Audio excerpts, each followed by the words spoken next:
रमजान का महीना 30वां रोजा आज पूरा हो गया और आज ईद की चांद दिख गई। आपको बताते चलें कि इस्लाम धर्म के अनुसार रमजान का महीना होता है और 30 से 29 रोजे होते हैं और इस्लाम धर्म के अनुसार शव्वाल का महीना होता है। शव्वाल की पहली तारीख को ईद मनाई जाती है। तो इस प्रकार से आज चांद दिख गया है और कल ईद मनाई जाएगी 11 अप्रैल को। ईद के बारे में क्या क्या नियम कानून है इस्लाम धर्म के अनुसार, हमारे साथ पेश इमाम साहब हैं। हम उनसे बातचीत करते हैं और जानते हैं कि ईद से संबंधित क्या क्या चीज़ें हैं। हम उनसे बात करते हैं। अल्लाह का शुक्र है कि अल्लाह रब्बुल इज़्ज़त ने इस बार हम सबको 30 रोज़े अता फरमाया। ईद की चांद हो गई। ईद की सारे मुसलमानान आलम को बहुत बहुत मुबारक हो। और जो महीना हमें मिला था उस महीने के बाद अल्लाह ने उस महीने के सदक़े में ईद सईद की खुशियाँ अता फरमाई है हम सबको। आज ईद की चांद हो गई है, तो ईद को कैसे मनाएं, किस प्रकार से अपनी खुशी को इजहार करें? देखिए, ईद को हम इस तरह खुशियाँ मनाएं कि एक दूसरे के साथ अच्छा बर्ताव करें, यानी उनसे हम मिलें। जो जैसे बहुत लोग होते हैं कि एक दूसरे से दुश्मनी भी रखते हैं, मगर सरकार ने ये पैगाम दिया है कि दुश्मन भी है तो ईद के दिन उन्हें गला लगाया जाए। भाई भाई नहीं बोलता है तो भाई भाई से मिले। अपने माँ बाप का ख्याल रखें, अपने भाई का ख्याल रखें, अपने पड़ोसी का ख्याल रखें। और उस दिन देखें कि कहीं ऐसे घर तो नहीं है जिसमें लोग कपड़े भी ना बनाए हों।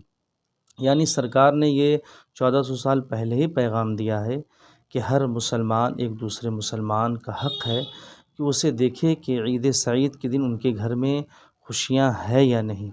अगर उन्हें कुछ कमी बेशी हो रही है तो पड़ोसी का हक़ है कि उनकी खुशियों में शामिल हो। ईद की नमाज़ पढ़ने से पहले क्या करना चाहिए मुसलमानों को? ईद की नमाज़ पढ़ने से पहले जो सरकार ने फरमाया है कि सुबह सबसे पहले फ़जर की नमाज़ महल्ले की मस्जिद में पढ़ें, अच्छे लिबास पहनें, खुशबू लगाएं, सुरमा लगाएं और नए नए कपड़े पहन करके ईदगाह की जानिब जाएं।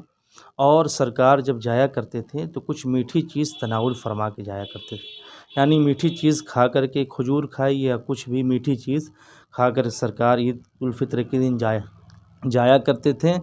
और एक रास्ते से जाते थे और दूसरे रास्ते से आप तशरीफ़ लाया करते थे। ये सरकार 1400 साल पहले हमें ये पैगाम दिया है। हमें भी चाहिए कि इस पैगाम पर हम सब अमल तो करें। मुस्लिम भाइयों को ईद की नमाज पढ़ने से पहले पूरे रमज़ान के महीना, जो रमज़ान का महीना होता है, रहमत का महीना, बरकत का महीना, दान का महीना, इस पर क्या कहना चाहेंगे? इस पर यह है कि अल्लाह ने जो महीना अता फ़रमाया है, इस महीने में इंसान ख़र्च करता है तो अल्लाह उसके रिज़्क़ में बरकत अता फ़रमाएगा। और इस महीने में ख़र्च करने की वजह से कोई हिसाब व किताब नहीं है। और ये सरकार दो आलम सल्लल्लाहु अलैहि वसल्लम ने फरमाया, जो शख्स सदक़े फ़ित्र अदा नहीं करता है, यानी एक फ़ितरा होता है एक इंसान का, यानी बालिग़ नाबालिग़ की जानिब से जो अदा नहीं करता है, उसका रोज़ा ज़मीन और आसमान के दरमियान मुअल्लक़ रहता है, यानी ठहरा रुका रहता है। इसलिए हुक्म है कि सदक़े फ़ित्र नमाज़ ईद उल फित्र से पहले पहले अदा करें। अच्छा, आज ईद के मौके पर आप मुसलमान भाइयों से क्या अपील करना चाहेंगे?